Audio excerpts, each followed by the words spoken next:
tayong pasyente na palagay ko nakatawid na simula sa critical, nailipat na ho tayo mula sa ICU, nasa palagay ko nasa na tayo ngayon, nasa observation ward na ho tayo. Ibig sabihin, yung pasyente ay stable na, yung pasyente ay malayo na sa critical, pero hindi pa siya magaling enough para lumabas ng ospital. Okay, bakit ko sinabi yun? Unang-una, nagpapasalamat tayo sa Panginoon at malaki pong pagpapala sa atin na tuloy-tuloy na yung ating Sunday service. Nagpapasalamat ko sa Panginoon na palagay ko nagiging malaking pagpapala sa bawat isa na hindi na bihira na tayong mag-online purely. I mean, imagine niyo ngayong araw na to, meron sanang magandang dahilan para mag-online.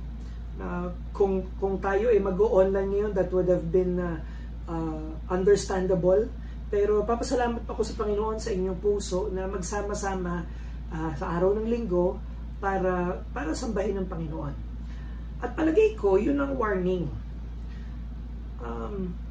Huwag nating isipin na tayo ay nakapagkikita nating araw ng linggo, quits na tayo sa Panginoon. Okay? Na nagampanan na natin ang pinakamataas na hinihingi sa atin ng Panginoon, nagawa na natin kung ano yung pinagagawa sa atin bilang mga Kristiyano dahil nakita tayo once a week. It's a good start, lagi nating sinasabi to, it's a good start but it's a terrible end. Magandang simula ho ito, pero hindi dapat dito magtapos yung ginagawa natin. Okay? Naalala ko yung isang nakakwentuhan ko, nakaklase ko sa IGSL many years ago. Sabi niya, ang goal ng Christianity ay hindi kunin yung mga tao at ipasok sa church. Ang goal ng Christianity ay dalhin yung mga tao sa church tapos ilabas sila sa mundo. Okay? Palagay ko ang isa sa mga pinapanalangin natin ngayon at gusto kong medyo pag-usapan muna natin to bago tayo dumako sa ating pag-aaralan ngayong umagang ito. Naniniwala ba kayo na kalooban ng Diyos na dumami tayo? Sabi ni may kwento si Spurgeon at may nagtanong sa kanyang preacher. At ang sabi ng preacher kay Spurgeon, alam mo, namomroblema ako eh. Ayan, nag-glitch na naman ho kayo. Kapag ako'y humihinto, okay, ibig sabihin, hindi ako sigurado na naririnig niyo ako. Kaya hihinto po ako. At okay naman po ngayon. Mas mainam na ganito kaysa magsalita ako ng magsalita tapos wala na po pala kayo, ha? Anyway, sabi nung mga ngaral kay Spurgeon, may problema ako. Bakit kapag ka nangangaral ako, konti ang naliligtas? Konti ang tumatagap sa Panginoon, konti ang nagiging Kristiyano. Tinanong siya ni Spurgeon, inaasahan mo ba na sa tuwing may maliligtas, sa tuwing magsasalita ka, marami ang maliligtas? Sabi ng preacher, nahiya ng konti, sabi ng preacher, ay hindi naman ako ganon. Sabi ni Spurgeon sa kanya, kaya walang naliligtas. Kikilos ang Panginoon ayon sa pananampalataya mo. Kung hindi ka umaasang may maliligtas, wala talagang maliligtas. At palagay ko, kailangan nating pag-usapan to bago tayo dumako sa mensahe natin. Naniniwala ako, at kanina pinagbubulay-bulayan ko to, naniniwala ako na kalooban ng Panginoon para sa kahit na anong church na madagdagan ng member. At ito ay hindi para sa atin. Hindi ito para masabi na mahusay yung pastor natin, hindi para masabi na mahusay yung mga leaders, hindi para lumaki ang offering natin. Pero tatanungin ko po kayo, kaya mamaya na tayo kaya bigyan nyo lang ako ng ilang minuto. Sa palagay nyo po ba, nakatulong sa inyo individually yun pong pagiging member ng church na to? Nakatulong po ba sa inyo yun personally? Hindi po rhetorical question yun. Nag-aantay talaga ako ng sagot. Sa palagay nyo po ba? Babasahin ko na lang yung inyong mga reaksyon. Huwag na ho kayong mag-unmute. Pero sa palagay nyo ba nakatulong itong pagiging member ng church na to? Nakatulong ho ba sa inyo to on a personal level? Napabuti naman ho kayo individually. Ito po yung pangalawa kong tanong. Nakatulong po ba sa pamilya nyo?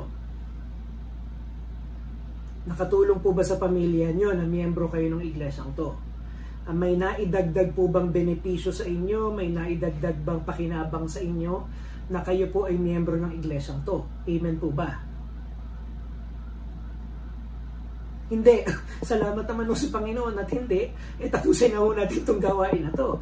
Nakatulong ho ba sa inyo to? Sa pamilya nyo, sa palagay nyo po ba kapag kinumpara nyo yung pamilya nyo, kunwari hindi kayo napunta sa church na to, tapos napunta kayo sa church na to, yun po bang dalawa na yun ay may kaibahan?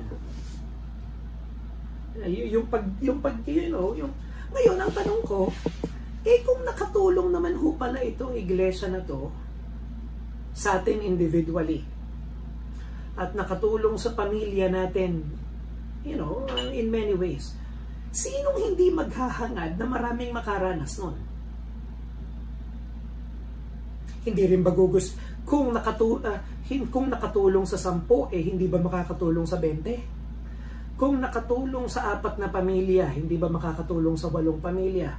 Kapag may nasumpungan tayong mabuting bagay, hindi ba natin hinanaisin na ibahagi sa iba yung mabuting bagay na yun?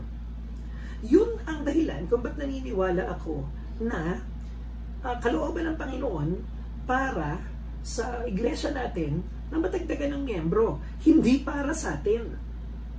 Pero, kaya natin gustong madagdagan, kaya natin gusto na mapabilang sila sa church natin, kasi convinced tayo na may ginawa ang Panginoon sa church natin para sa atin, para sa paglago natin, para sa paglapit natin sa Kanya. Ang mabuti para sa kakaunti ay mabuti para sa marami. At yun ang hamon natin.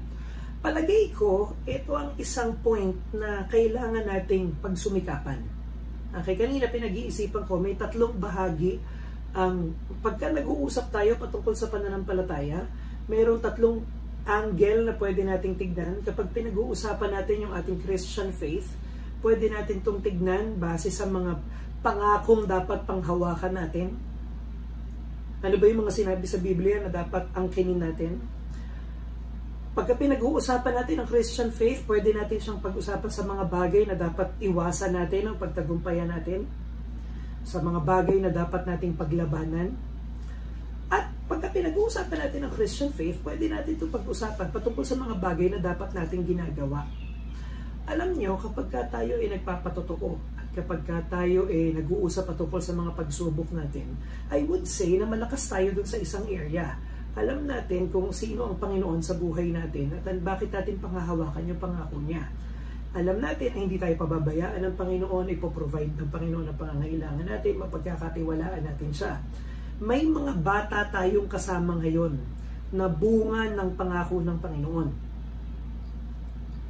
Na kahit gaano kapasaway yan, kahit gaano kakulit yan, pagka inaalala natin nung pinanganak yan, talagang kada araw na buhay siya ay katugunan sa pangako ng Panginoon. So malakas tayo dun sa number 1. Number 2, palagay ko in a sense, very sensitive ang church natin, loob nawa, panalangin natin siya nawa, sensitive ang church natin sa sin. Okay? At panatilihin natin yun. Kung meron man tayong sensitivity sa kasalanan, ay nawa ay panatilihin natin yun. Pero alam niyo, palagay ko, ang isang bagay na kinakailangan natin pag-igtingin ay yung pangatlo. Anong dapat natin ginagawa? Ano ang dapat nating pinagkakaabalahan bilang mga mananampalataya? Paano ba natin pwedeng paglingkuran ng Panginoon? At palagay ko magkakambal yun, na palagay ko panahon na para mag-pray talaga tayo ng paano ba madadagdagan ng pamilya ang church natin? Paano ba natin maaanyayahan yung mga mahal natin sa buhay na makilala yung Panginoon na nakilala natin? Kaya yun ang sa ganung anggulo natin gustong tignan yung mga susunod na linggo, yung mga susunod na gospel hour. Kaya inaanyayaan ko kayo, buksan natin ating mga Bible sa Book of Acts.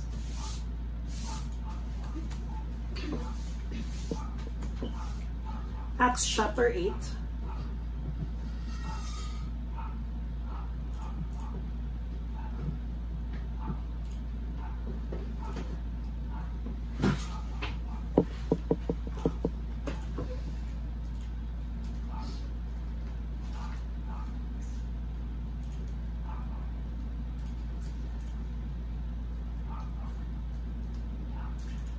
Mga Gawa, Kapitulo 8, talatang 1 hanggang talatang 8. Acts chapter 8, verses 1 to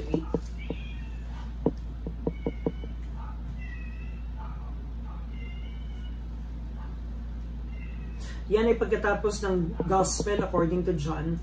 Hindi po 1 John, hindi 2nd, hindi 3rd John. Ito po ay pagkatapos, hindi po ba Matthew, Mark, Luke, John.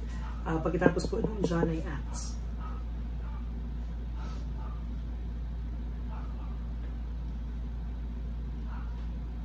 At kung ito po yung nakita na, tumayo tayong lahat bilang paggalang sa salita ng Panginoon.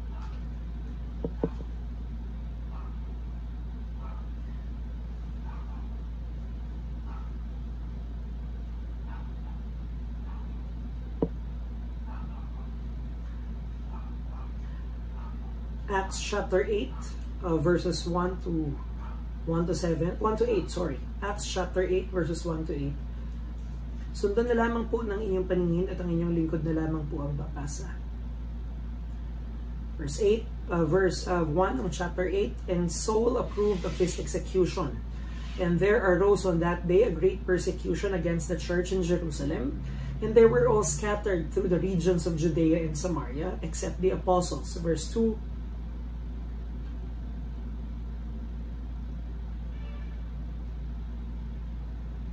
Verse 3, but Saul was ravaging the church, and entering house after house, he dragged off men and women and committed them to prison. Verse 4,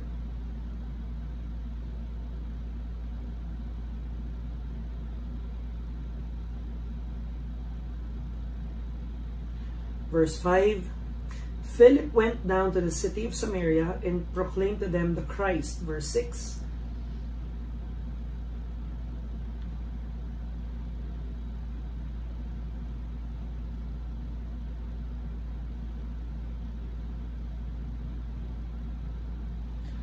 Verse 7, for unclean spirits, crying out with a loud voice, came out of many who had them, and many who were paralyzed or lame were healed. Verse 8, sabay-sabay po tayo magbasa. So there was much joy in that city. Salamat sa pagkabasa ng salita ng Panginoon. Tayo manalangin.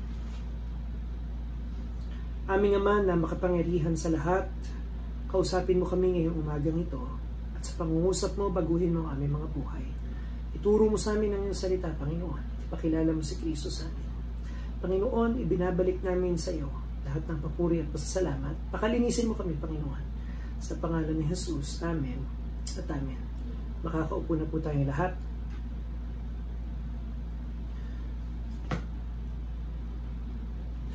Ang isa sa mga dahilan kung bakit ang doctrine ng incarnation, at mamaya papaliwanag ko kung anong connection nun sa ating mensahe.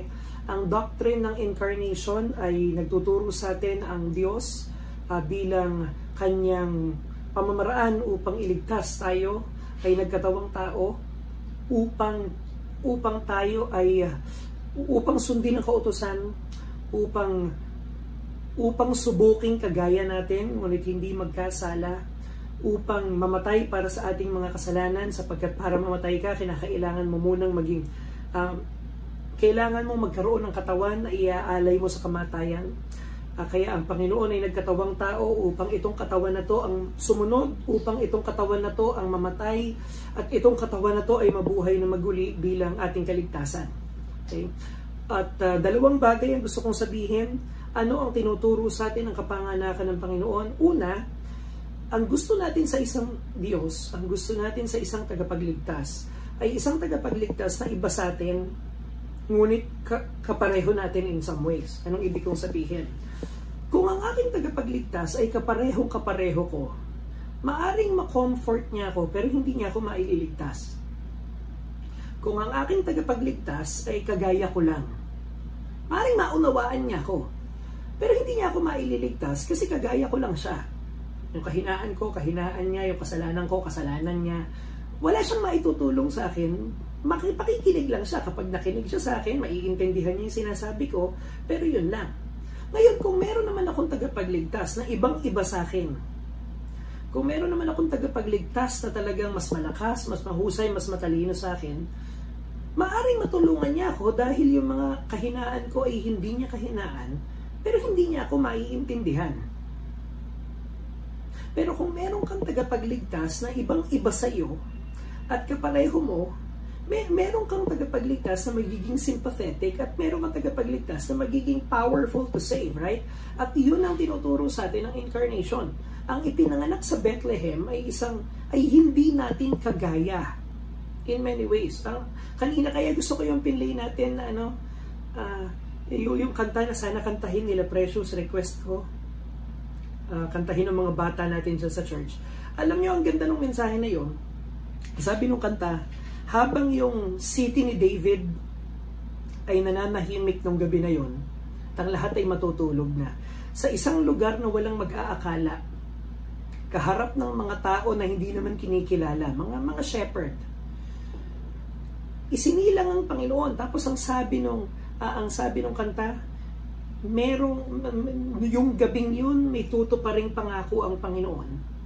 At tapos ang sabi ng chorus, sinong mag-aakala na mahahawakan natin sa kamay natin ng Diyos? Kapag ninanamnam ko yung kantang yun, nakakapangilabot. Sinong mag-aakala na ang kamay na may hawak ng lahat, yung kamay na nagsusustain ng langit, yung kamay na nagsusustain ng mga planeta, yung kamay na nagsusustain ng buong creation, kakargahin ni Mary sa mga kamay niya. Sabi ng mga theologian, nung moment na si Kristo ay nandun sa sabsaban, ito yung same Christ na ang sabi ni Paul ay with the word of His power sustains the entire creation. Sinong mag-aakala na ang Panginoon, na sabi ni Augustine, kulang ang buong daigdig para sa sobrang laki niya, kulang ang isang buong mundo para lamnin siya. Hindi siya mako-contain ng buong mundo, yung kalwalhatian niya. Nandun sa sabsaban ni pinanganak. Christianity lang ang merong ganong mensahe. At isa sa mga dahilan kung bakit ba pinanganak ang Panginoon? Alam natin ang sagot doon. Kaya pinanganak ang Panginoon para iligtas tayo. Kaya siya nagkatawang tao para sumunod sa kautusan, para mamatay sa krus at mabuhay na maguli. At tama lahat ng iyon. Pero ang sagot sa tanong na iyon, bakit pinanganak ang Panginoong Jesucristo? Kasi ganon makipagrelasyon. Kasi ganon magkaroon ng relasyon. Hindi tayo, naalala ko yung sinabi, nag-uusap kami ni Daddy many years ago. Hindi ko alam kung naaalala niya pa to. Sabi niya, hindi ka pwedeng kapag ka ikaw, ang konteksto noon ay nandun ako sa dati kong church. Tapos parang ang punto ko, hindi naman ko naman talaga ibuhos yung sarili ko kasi alam ko one of these years aalis din ako. Parang ganun yung sinabi ko kay Daddy noon. Tapos sabi sa akin ni Daddy, hindi ganun magmahal. Kapag ka nagmahal ka, mamahalin mo ng buo. Kapag ka hindi ka pwedeng magmahal partially, hindi ka pwedeng magmahal half-heartedly, hindi ka pwedeng magmahal with reservations. At ang punto, yun ang pinakita sa atin ng Panginoon sa Bethlehem. Hindi pwedeng magmahal nang hindi ka lumalapit. Hindi ka pwedeng magmahal nang walang cost sa sarili mo. Hindi ka pwedeng magmahal nang nandun ka lang sa comfort mo. Paano natin alam yon? Kasi yun ang ginawa ni Kristo. Sa Bethlehem, nakaranas ang Panginoong Jesucristo ng loss by gaining humanity. Okay? Nakaranas ang Panginoon ng loss by gaining humanity. Kababaan sa Kanya na magbihis ng pagiging tao. Kasi ganun makipagrelasyon. Ganun makipag-ayos, ganun magkaroon ng family, ganun magkaroon ng marriage, ganun maging parent, ganun. Yun ang saan natin ang galing yun? Kasi nung inisip ng Panginoon, nung ninais ng Panginoon na iligtas ang mga tao, yun ang pamamaraan niya. Hindi niya ililigtas ang mga tao from a distance. So, yun ang isa sa mga bagay na tinuturo sa atin ngayon pa lang ng Pasko. Sa Pasko, meron tayong isang Panginoon na nakipagkasundo sa mga rebelding tao not from a distance. Nakipagkasundo siya dahil siya ay nagkatawang tao. Ngayon, ano ang kinalaman nito sa ating pag-aaralan ngayon? Ito ang ipopropose ko sa inyo. Ito ang punto ng mensaheng ito.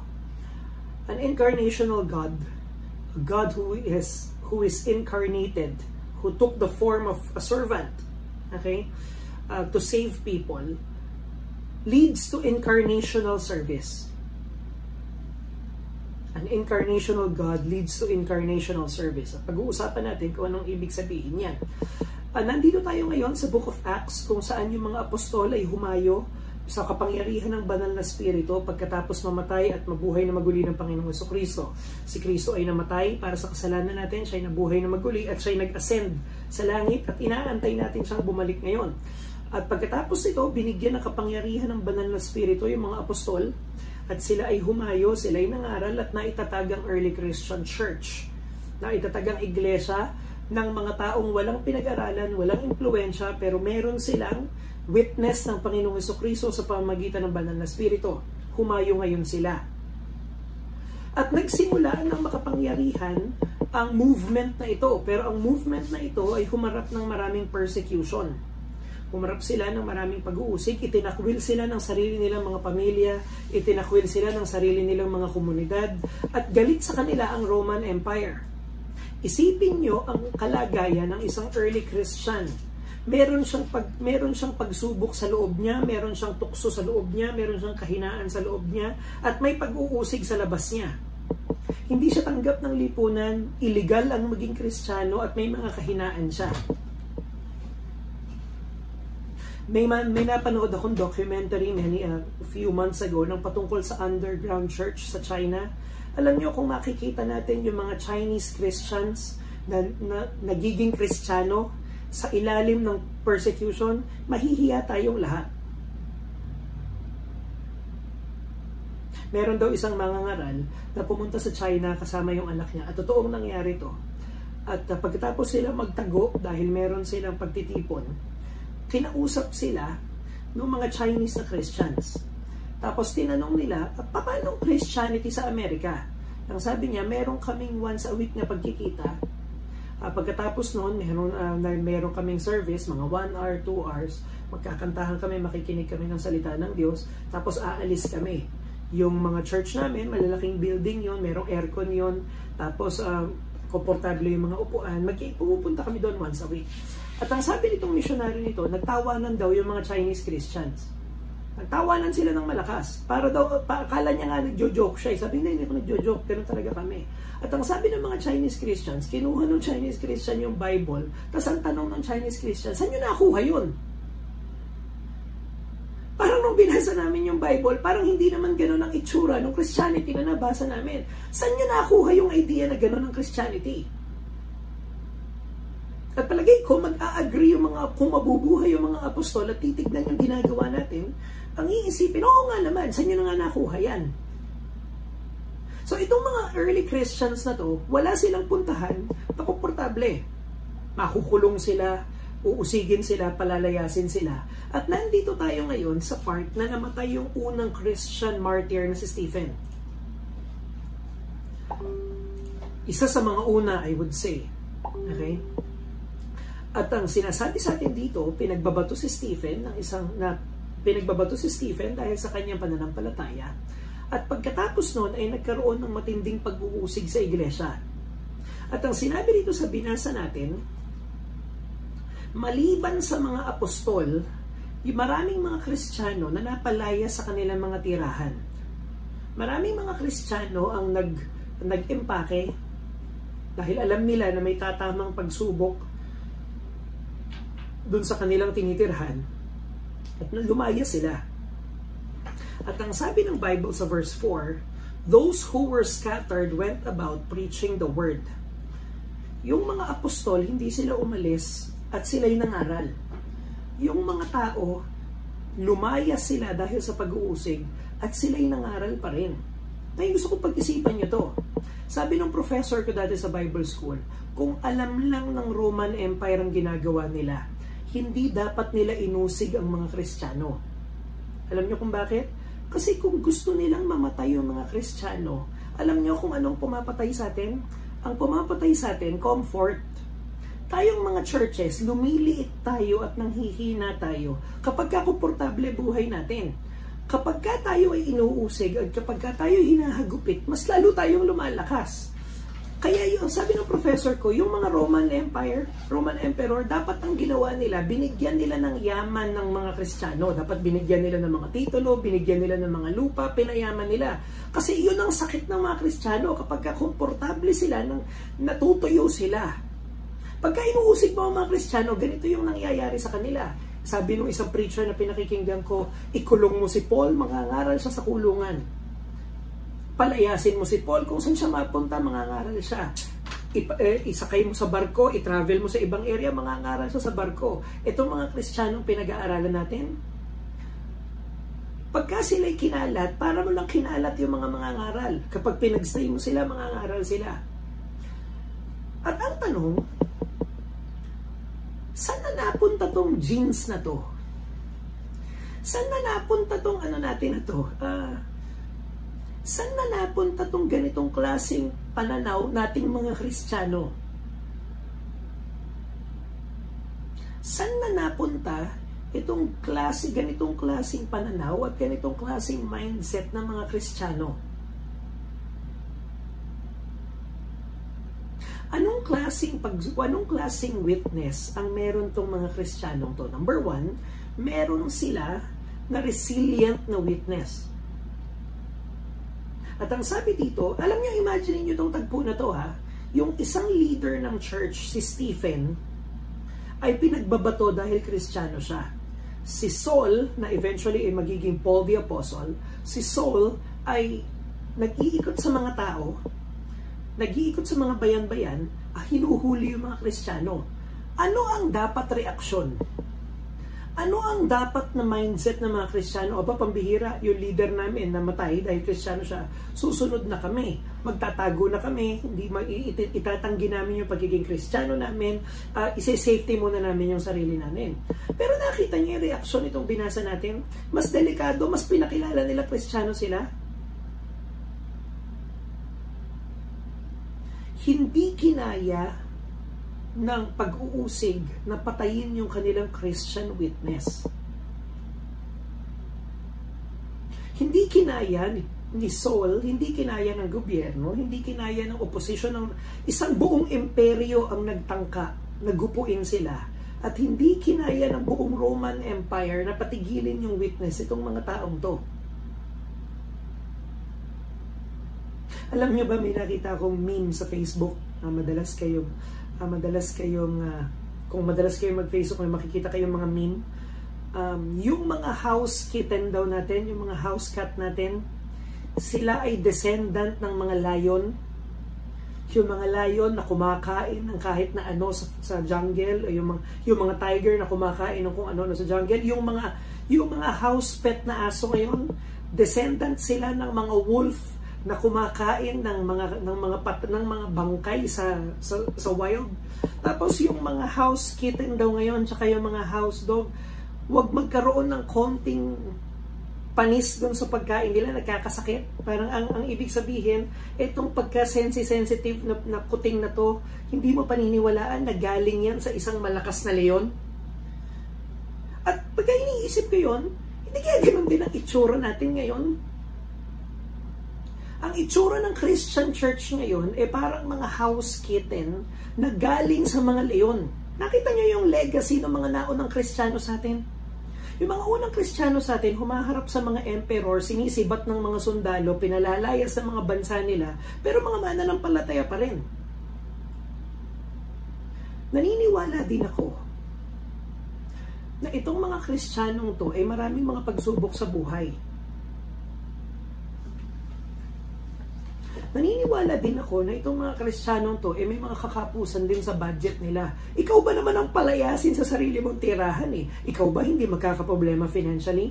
Pero basahin niyo yung Book of Acts, basahin niyo yung binasa natin, nakarinig ba kayo ng daing doon sa mga taong ito? Hindi nga sila pinangalanan Ni hindi tayo nakaramdam ng kahit na ano patungkol sa mga personal nilang pangangailangan.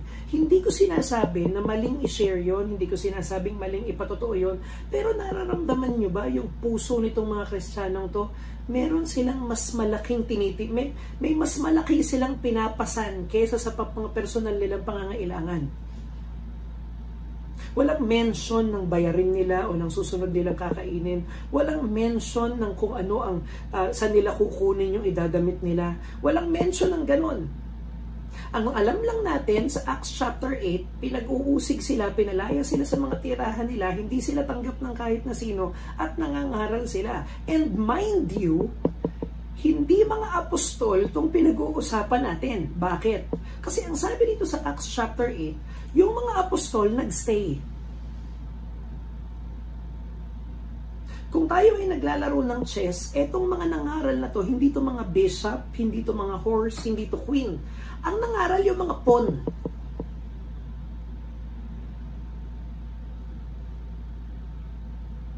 Alam nyo ba na yung Bible na hawak nyo ngayon, yung 66 books, imagine niyo to ha, imagine niyo mabuti to. Yung Bible na hawak niyo, yung 66 books, hindi nahawakan ni Pablo yan. Alam niyo ba na hindi nagkaroon si Pablo nung complete na 66 books ng Bible? After all, nung panahon niya, hindi pa naman buo yung 66 books na yan. In fact, duda nga ako na meron siyang buong kopya ng Old Testament eh. Kung meron man, it would have been very bulky, it would have been very unwieldy. Imagine mo, hindi naman libro yun, mga parchment yon, mga scroll yon. Imagine mo kung huhawak mo lahat yung scroll na yon sa tuwing mga ngaral ka. Alam nyo ba na yung isang, say for example, isang mega church, ngayon dito sa Manila, magla-live stream sila ng service nila. Yung mga tao na maaabot nila sa isang linggo, palagay ko higit sa mga tao, sa dami ng tao na nakausap ni Pablo sa buong buhay niya. Alam nyo ba, para mangyari itong ginagawa natin ngayon, kailangan ilang araw maglalakbay si Pablo para makapangaral sa isang church? Wala naman sigurong nakabantay na sundalo sa labas, pinagbabawalan tayo maging Kristiyano. Yet in spite of our privileges, in spite of our advantages, hindi natin naranasan yung klase ng apoy at klase ng tagumpay ng pananampalataya na naranasan itong mga naunang Kristiyano na to. At dapat nagtatanong tayo, bakit? Hindi tayo weak dahil sa kakulangan ng advantages. Napakarami nating advantages eh. Hindi tayo weak dahil sa hirap ng sitwasyon natin. After all, mas mahirap di hamak yung sitwasyon itong mga binabasa natin. Kanina, habang sabi ko kay July, maliligo muna ako. Sabi ni July sa akin, maliligo ka na, mag-aalas 10 ka na. Sabi ko, hindi mabubuo yung mensahe pag hindi ako naligo. Kasi minsan, pag nagsha-shower ako, doon pumapasok yung mga additional details ng mensahe. Naisip ko, at kung ito yung napag-aralan nyo, si Jarden, palagay ko, makaka-relate si Jarden dito. Yung mga dakilang philosopher ng Greece, si Socrates, si Plato, tsaka si Aristotle,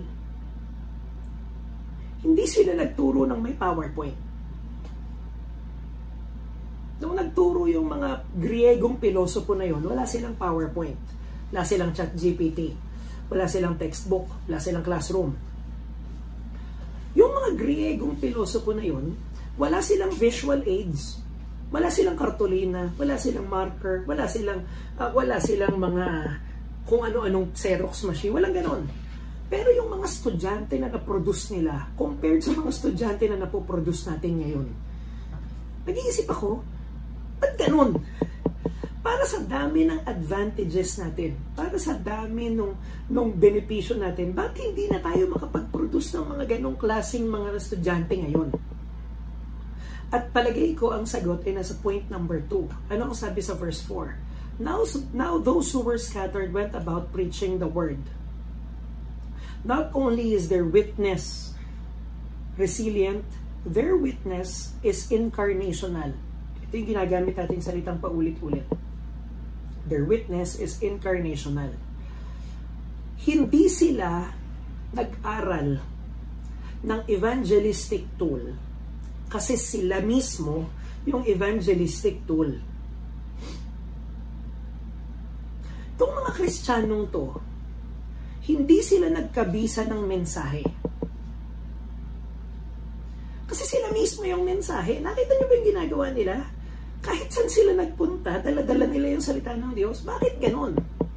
Kasi tayo mga kapatid, meron tayong malaking kamalian na ihiwalay yung Sunday na araw ng Diyos, tapos isipin na yung Monday to Saturday ay araw natin.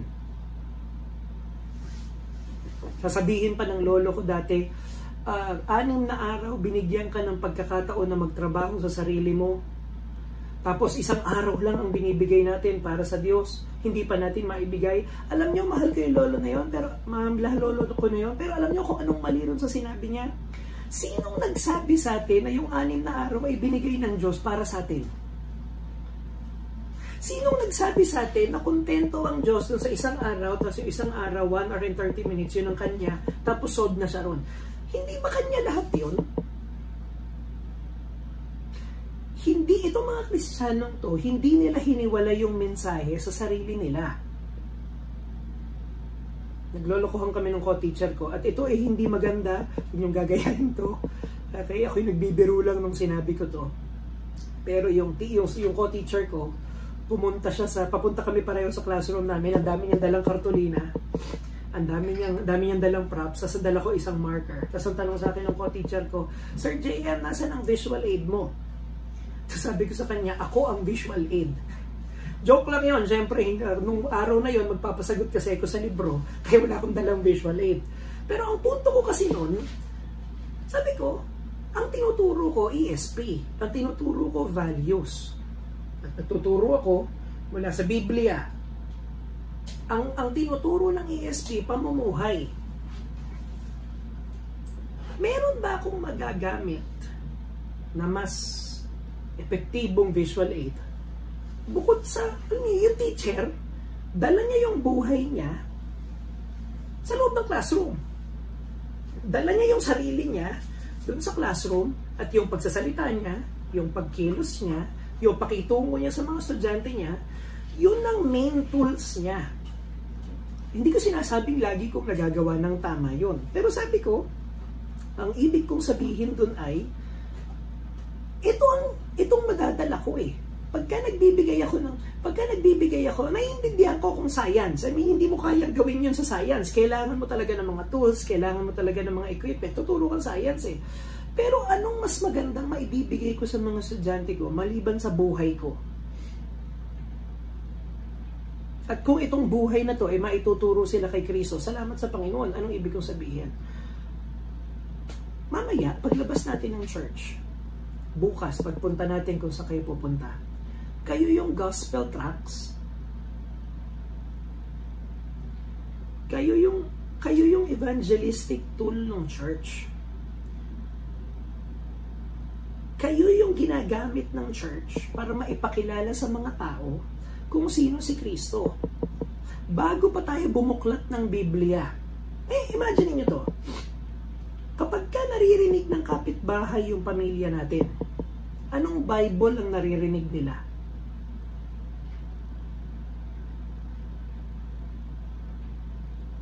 Kapag ka nakikipag-usap sa atin yung katrabaho natin, kapag nakikipag-usap sa atin yung estudyante natin o yung kaibigan natin, sinong Kristo ang naipapakilala natin?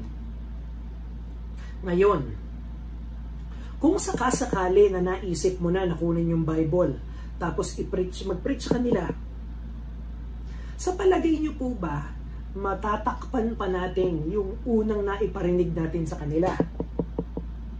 Mahahabol ba nung ano ang magiging alin ang mas magkakaroon ng malakas na volume? Yung narinig nila, nakita nila, o yung sinabi natin?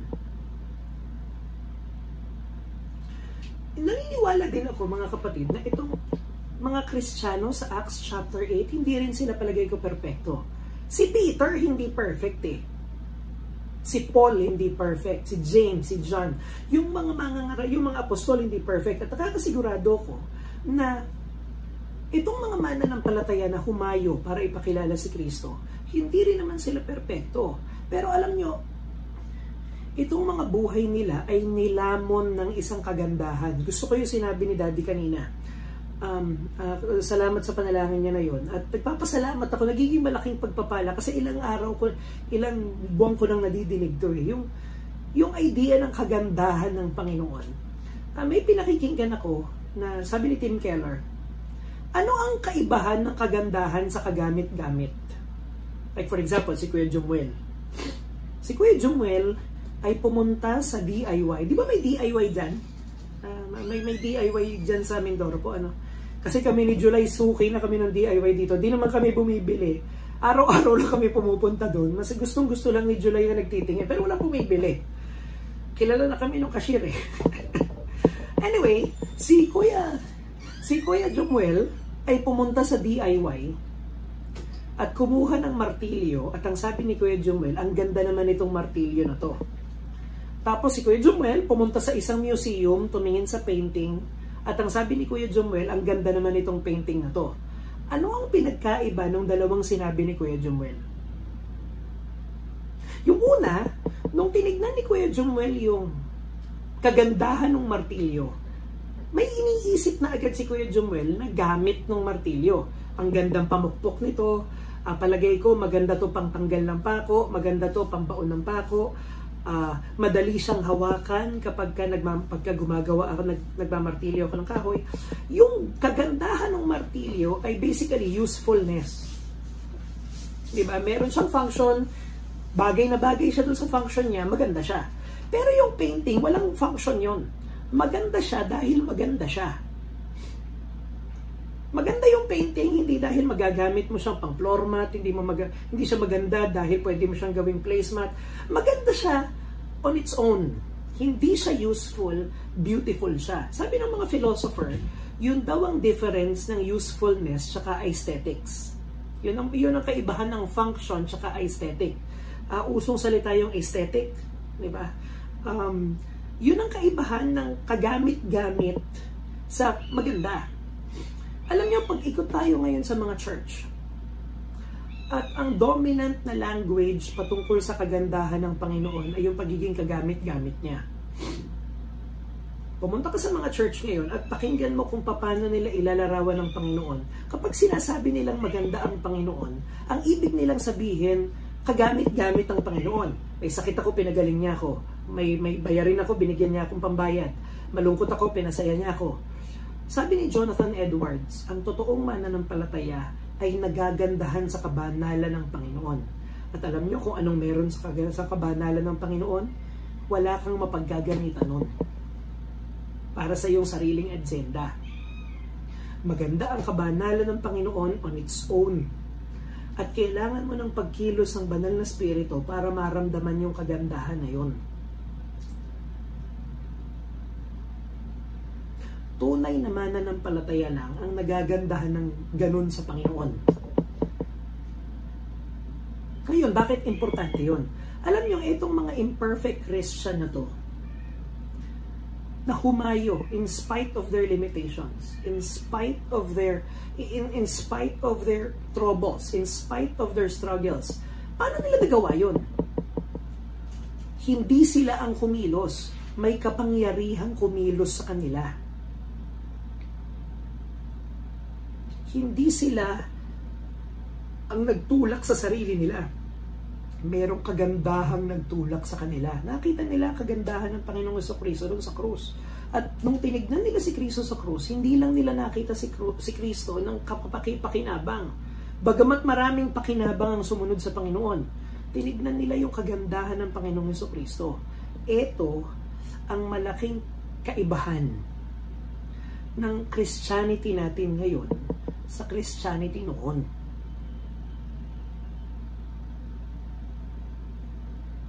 Yung mga Kristiyano noon, ang iniisip nila, Panginoon, napakaganda mo.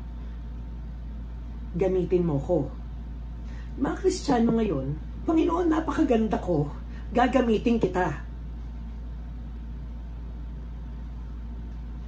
Panginoon, yung sasabihin ng mga Kristiyano, no, Panginoon, napakahusay mo, napakaganda mo. Ito buhay ko para sa purposes mo. Pero ang problema ng mga Kristiyano ngayon, hangang-hanga sa sarili nila. Napakaganda ko, napakahusay ko, may purpose ako. Kaya ngayon, gagamitin kita para maabot ko yung purpose ko. Kaya tayo yung mga kuting compared sa mga naunang Kristiyano sa atin. Hindi.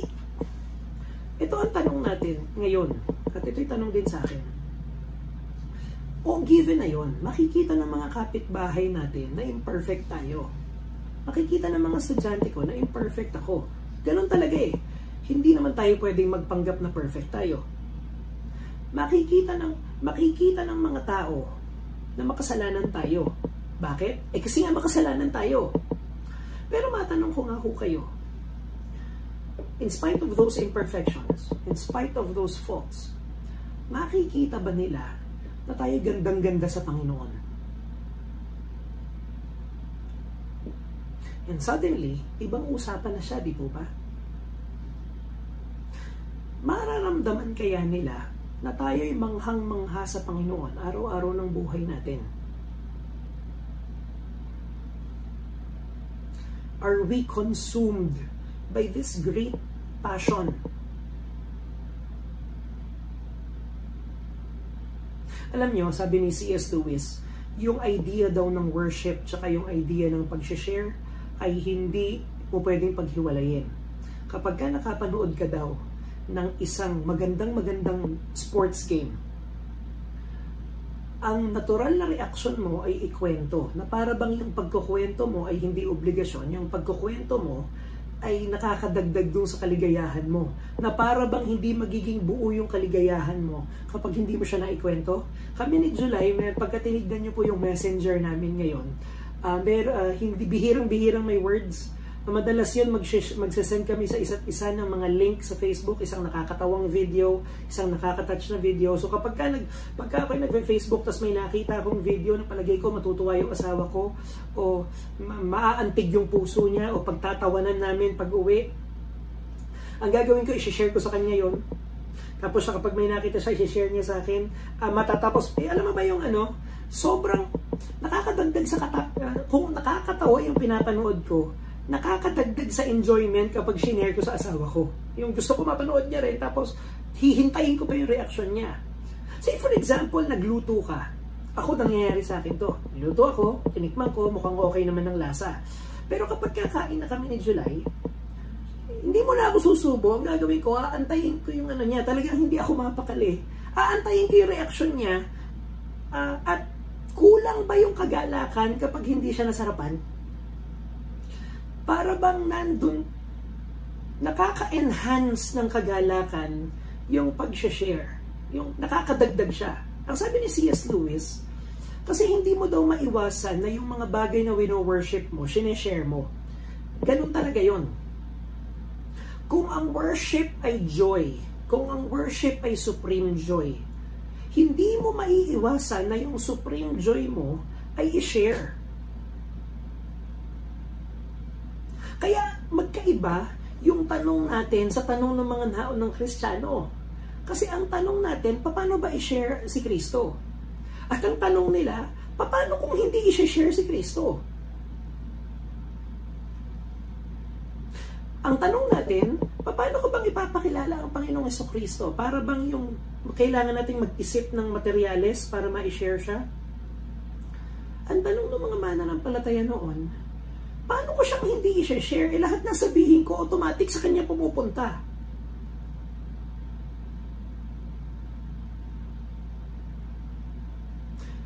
Dahil yung Christianity natin, kinalulungkot ko, madalas parte lang ng buhay natin. Yung Christianity nila noon, buong buhay nila. Tanong, nung nakaraan nag-retreat kami, papasalamat ako sa Panginoon sa pagkilos ng Diyos ng retreat na yon. At ang mensahe namin nung kapatid ko sa IJSN, yung kamanggagawa natin, si Christian, kasama ko siya. At pumunta kami sa Montessori, nag-retreat kami sa grade 10 at pinaliwanag namin to. Ang tanong ng isang estudyante, sincerely, Sir, ang dami kong plano eh. Ano po ba yon? Magpapari po ba ako? Ano yun? Para ba mangyari yan? Kailangan ko magpare? Ang sabi niya. Hindi. Pero ang ibig sabihin itong pinag-uusapan natin, lahat ng gagawin mo ngayon, gagawin mo na para sa Panginoon. Gagawin mo na nang laging siya yung nasa mata mo. Hindi mo na siya maihiwalay. Yun yung nangyari dito sa mga mananampalataya na to. Wala na silang gawin na hindi kasali si Kristo. Wala na silang sabihin na hindi napupunta kay Kristo. Kaya nga naman pala, kahit saan mo sila ikalat, mangangaral sila. At ang pagnanasa ng isang mananampalataya ay magkaroon siya ng ganitong klaseng pananampalataya. Isang pananampalatayang hindi compartmentalized. Alam niyo bakit incarnational ang ginamit natin na word? Kasi ito yung tinanggap natin sa Panginoon nung nagkatawang tao siya. Nung nagbigay siya, buong buo siyang nagbigay eh. Si Kristo nagkatawang tao. Anong ibig sabihin nun? Sa Old Testament, ano namang ginagawa ng Panginoon? Papadala ng anghel? Papadala ng salot? Magpapadala ng bagyo, hahawi ng dagat? Magandang lahat ng bagay na yun. Pero ano ang pinakamagandang gagawin ng Panginoon? Nung magkatawang tao siya, bakit? Ito binibigay na sa atin, yung sarili niya, lahat.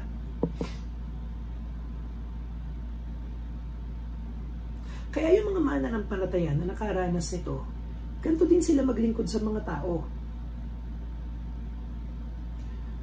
Kung may pasok bukas, at alam ko marami sa atin, ang kanina ang tanong sa atin ni July, may pasok kaya bukas? Tapos ang tanong, sa Tuesday kaya, palagay ko sa Tuesday may pasok na eh. Bukas, alanganin. Palagay ko walang pasok bukas eh. Palagay ko lang naman. Pero kung kailan man magre-resume ng pasok, inaanyayahan ko yung mga kapatid natin sa pananampalataya, pumunta kayo ron sa mga trabaho nyo. Pumunta kayo, yung mga batang kasama natin, yung mga estudyante, pumunta kayo sa mga classroom nyo, mga nanay, umuwi kayo sa mga bahay nyo, makipag-usap kayo sa mga kapitbahay nyo, pagkasusunduin nyo yung mga anak nyo, makipag-usap kayo sa mga magulang doon. Si Kuya Jumuel, kapag siya ay may gawa, pumunta siya doon, dala-dala yung mensahe ng pananampalataya natin. Pumunta kayo doon bilang isang mananampalataya, pumunta tayo doon bilang isang misyonero, pumunta tayo doon bilang embodiment ng pagmamahal ng Panginoon.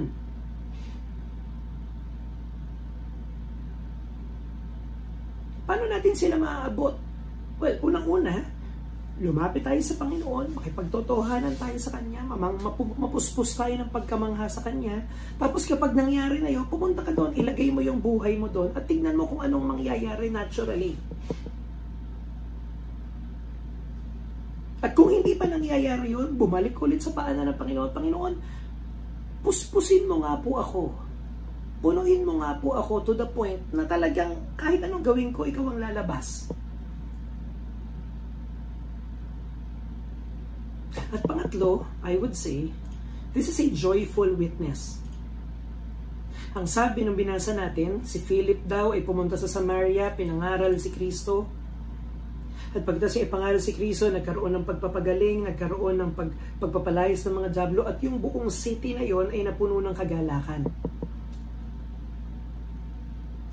Paano? At iniisip ko, yung mga tao ba ay mapupuspos ng kagalakan kung yung mga anak ng Diyos na nangaral ay hindi puspos ng kagalakan?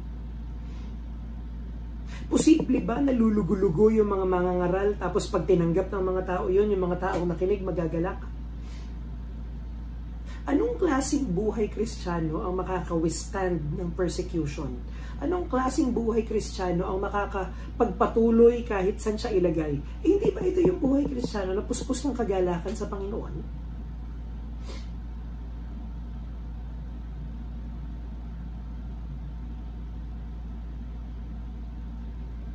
Yun ang dahilan kung bakit kinakailangan ang buhay ng mananampalataya ay characterized by joy.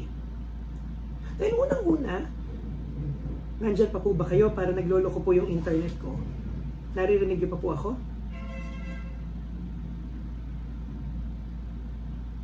Ayun, parang salamat po. Kanina, ang tanong ko, napabuti ba ang buhay niya personally nung pumunta tayo sa church? At ang sagot ay oo. Ang susunod na tanong natin, napabuti ba yung mga pamilya natin nung napunta dito sa church na to? Sagot natin, hindi. Pero imagine niyo, bakit nga naman hindi mapapabuti? Yung nangyari sa atin, kung talagang ligtas na kayo, yung nangyari sa atin ay isang mabuting bagay, hindi po ba? Yung nangyari sa atin na muntik ka ng maimpyerno pero niligtas ka ng Panginoon, yung ikay ginawang anak ng Diyos, yun ay isang mabuting bagay. Yun ay isang bagay na kagalak-galak. At kung yun ay mangyayari sa atin, ang unang reaksyon dapat, ang natural na reaksyon dapat natin ay kagalakan. Ang una kong tanong ay, nangyari na ba yun? Talaga bang ikaw ay anak na ng Diyos? Hindi pa ako nagbabago hindi marami pa akong kasalanan, hindi pa ako matino, hindi pa ako perpekto. Hindi ko naman tinanong kung perpekto ka na. Ang tanong natin, ikaw ba'y mananampalataya na? Ikaw ba ay kay Kristo na? Kasi hindi talaga pwedeng dumating yun nang walang kagalakan. Mananampalataya naman na po ako, tinanggap ko na po siya, may petsa pa nga po Ang susunod kong tanong, anong wala sa atin ang makakatalo dun sa meron sa atin? Anong wala tayo ngayon ang makakadaig dun sa kagalakan ng meron tayo ngayon? Ano bang wala ka ngayon? Isa-isahin natin. Wala pera. Nabasa ko yung sinabi ni Mami.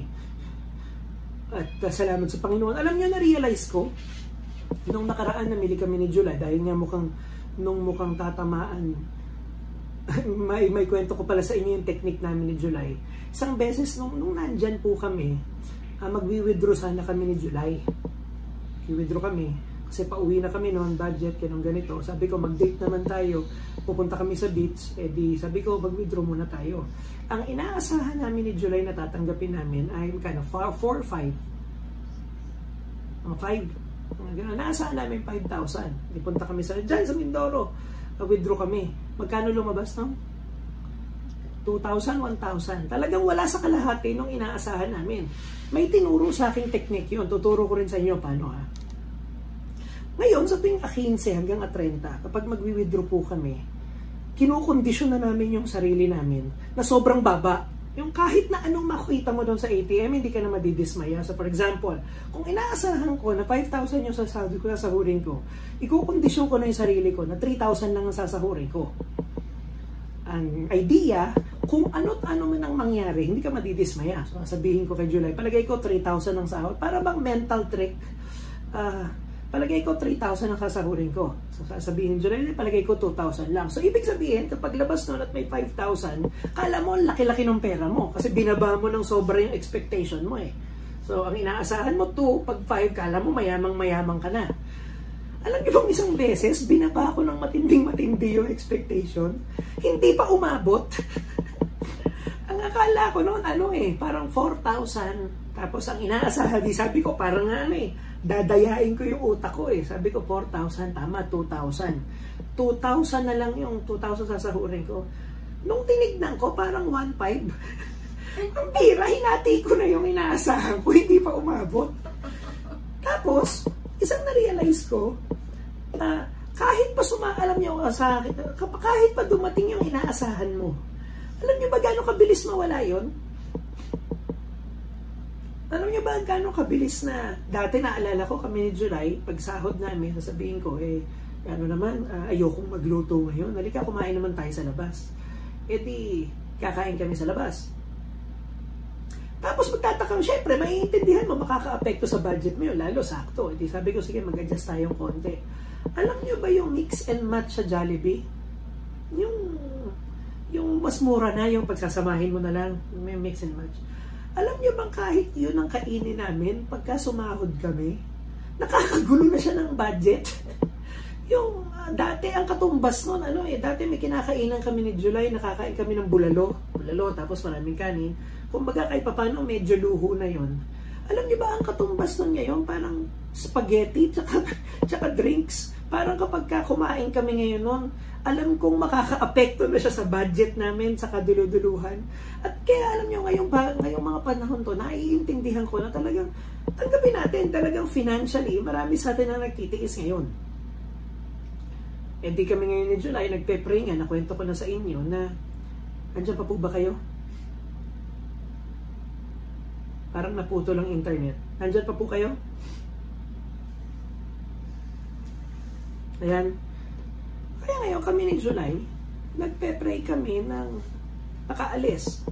Naipasa na namin yung requirements namin, nag-aantay na kami ng resulta nun. Ang sabi ay baka January lumabas.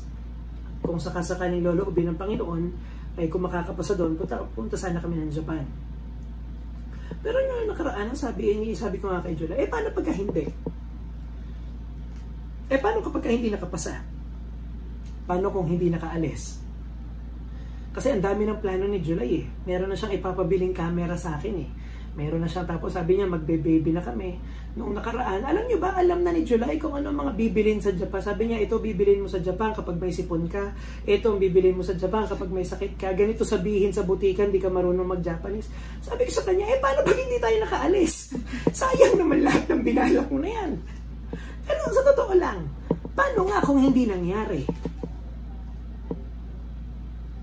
Paano kapag hindi nagtagumpay yun? Paano kapag yung pinaka-pinapangarap natin hindi nangyari? Nung nakaraan may pinagbubulay-bulayan ako. Nasa iyo si Kristo Niligtas ka Walang kahit na anong mangyari na pwedeng makakaagaw sa pagpunta mo sa langit. Anak ka ng Diyos.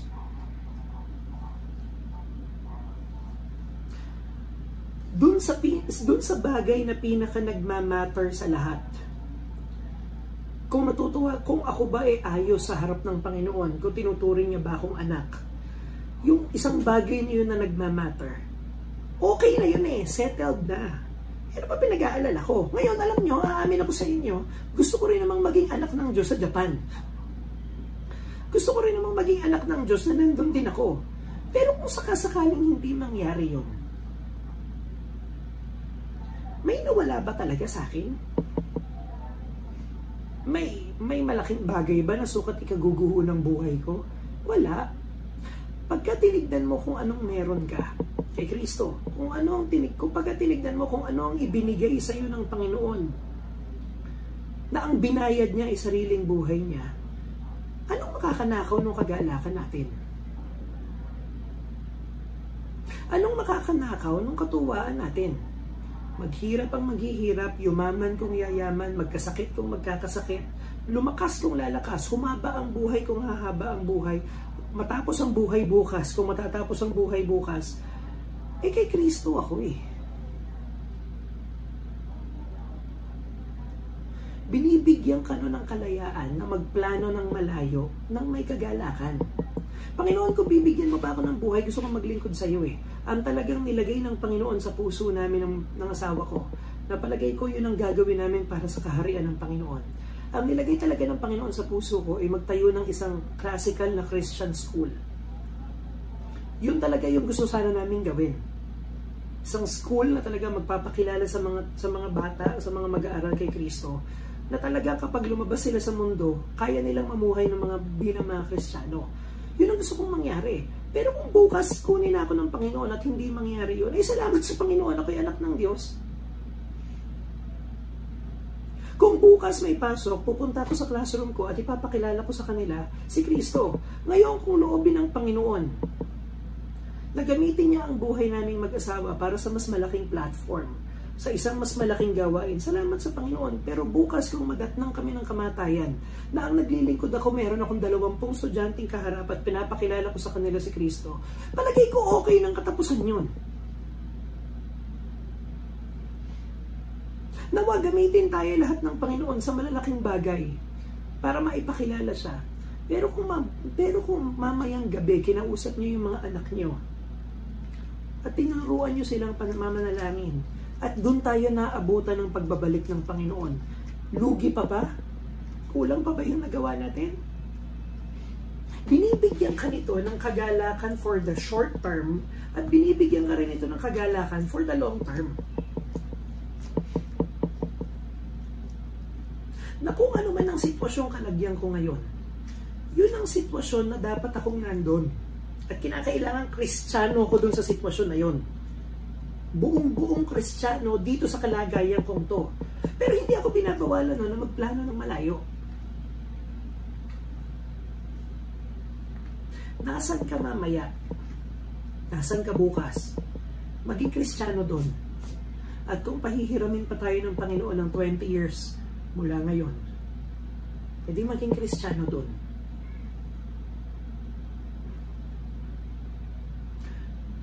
Hindi ko alam kung may pasok bukas, pero kung meron, magiging mananampalataya kami ni July sa mga trabaho namin. Kung buksan ng Panginoon yung pinto na pinagpe-pray namin, naway masumpungan kaming mananampalataya dun sa lugar na yun. Pero kung dumating na ang Panginoon sa Wednesday at hindi na umabot lahat tayo dun, kung bumalik na si Kristo sa Wednesday, edi masumpungan tayo naglilingkod sa Panginoon. Yun ang hamon sa atin nitong mensaheng ito. Pumunta sa kung saan man tayo pupunta pagkatapos ito at nawa makita si Kristo sa buhay natin.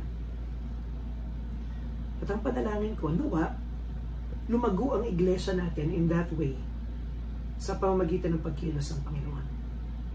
Tumayo tayong lahat. Hinihiling ko yung ating pastor na wakasan tayo sa panalangin.